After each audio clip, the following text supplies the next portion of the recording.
గురుభ్యో నమః. రాజమాతంగ దేవిన నమః. వీక్షకులకు వందనం. మామయ్య కబుర్లకు స్వాగతం.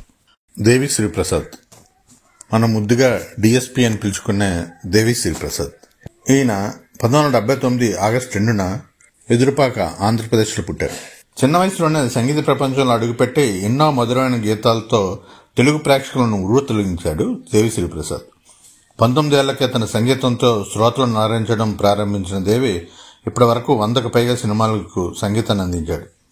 దేవి శ్రీప్రసాద్ కెరీర్ ప్రారంభించిన తొలినాళ్లలో కుర్రాడు వీడే మ్యూజిక్ కొడతాడు అంటూ హేళనలు ఎదుర్కొన్నాడు. కానీ ఆ తర్వాత దేవి సినిమా పాటలు రిలీజ్ అయ్యాక ఇండస్ట్రీ మొత్తం షాక్ అయింది. అప్పట్లో దేవి గురించి ఇండస్ట్రీలో గొప్ప చర్చ జరిగింది.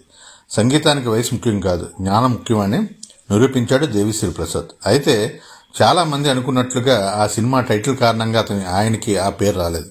ఆయన అమ్మమ్మ తాతయ్యల పేర్లను కలిపి ఆయనకు దేవి శ్రీప్రసాద్గా చిన్నతనంలోనే నామకరణం చేశారు. ఆయన అమ్మమ్మ పేరు దేవి, తాతయ్య పేరు ప్రసాద్. ఆయన పూర్తి పేరు గుర్తి దేవి శ్రీప్రసాద్. ఈయన తండ్రి సత్యమూర్తి రైటర్. దేవి శ్రీప్రసాద్కి చిన్నప్పటి నుంచి సంగీతం అంటే ఆసక్తి చూపిస్తుండటంతో అది గమనించిన వాళ్ళ తల్లిదండ్రులు మాండోలిన్ శ్రీనివాస్ దగ్గర మాండోలిన్ నేర్పించారు.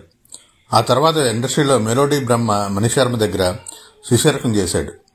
అయితే ముందుగా దేవిలో టాలెంట్ ఉందని గుర్తించిన మొట్టమొదటి వ్యక్తి దర్శకుడు కూడి రామకృష్ణ. తన దేవి సినిమాలో దేవి శ్రీప్రసాద్కి సంగీత దర్శకుడిగా అవకాశం ఇచ్చాడు.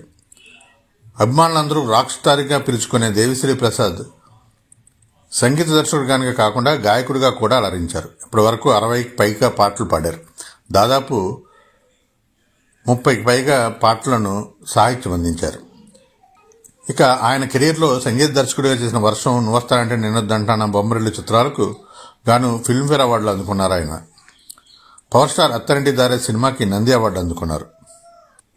ఇప్పటి వరకు 9 ఫిల్మ్ఫేర్ అవార్డులు, అంతర్జాతీయ తమిళ చిత్ర అవార్డు 1, నంది అవార్డు 1, పుష్ప చిత్రానికి గాను 2021న ఉత్తమ సంగీత దర్శకుడిగా జాతీయ అవార్డు కూడా అందుకున్నారు. ఆయన వర్షం, ఆర్య, నువ్వొస్తానంటానా, బొమ్మరిల్లు, గబ్బర్ సింగ్, అత్తారింటికి దారేది, శ్రీమంతుడు, నాన్నకు ప్రేమతో, రంగస్థలం, పుష్ప సినిమాలకు ఆయన ఫిల్మ్ఫేర్ అవార్డులు అందుకున్నారు.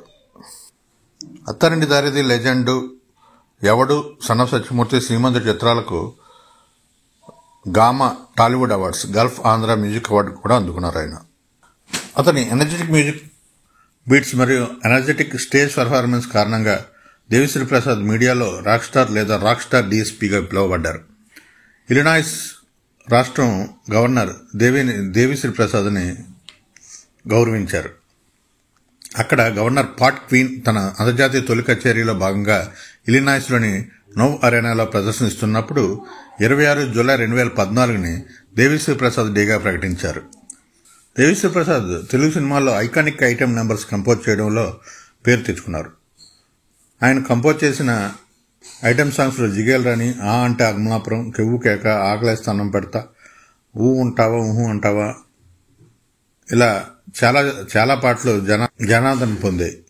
దీని కారణంగా అతనికి కింగ్ ఆఫ్ ఐటెం నెంబర్స్గా పేరు తెచ్చుకున్నాడు. ఆయన తమిళం మరియు హిందీలో అతని రీమిక్స్ చేసిన పాటలు చాలా వరకు ఐటెం నెంబర్లే.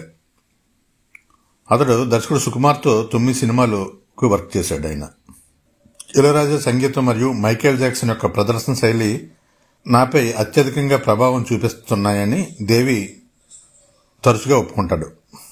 దేవి శ్రీప్రసాద్ గారు, మీకు మామయ్య కబుర్లు మరియు వీక్షకుల తరపున జన్మదిన శుభాకాంక్షలు. మామయ్య కబుర్లు ఛానల్ను సబ్స్క్రైబ్ చేయండి, గంట సింబల్ నొక్కండి, లైక్ చేయండి, వీడియోని షేర్ చేయండి. Thank you for watching.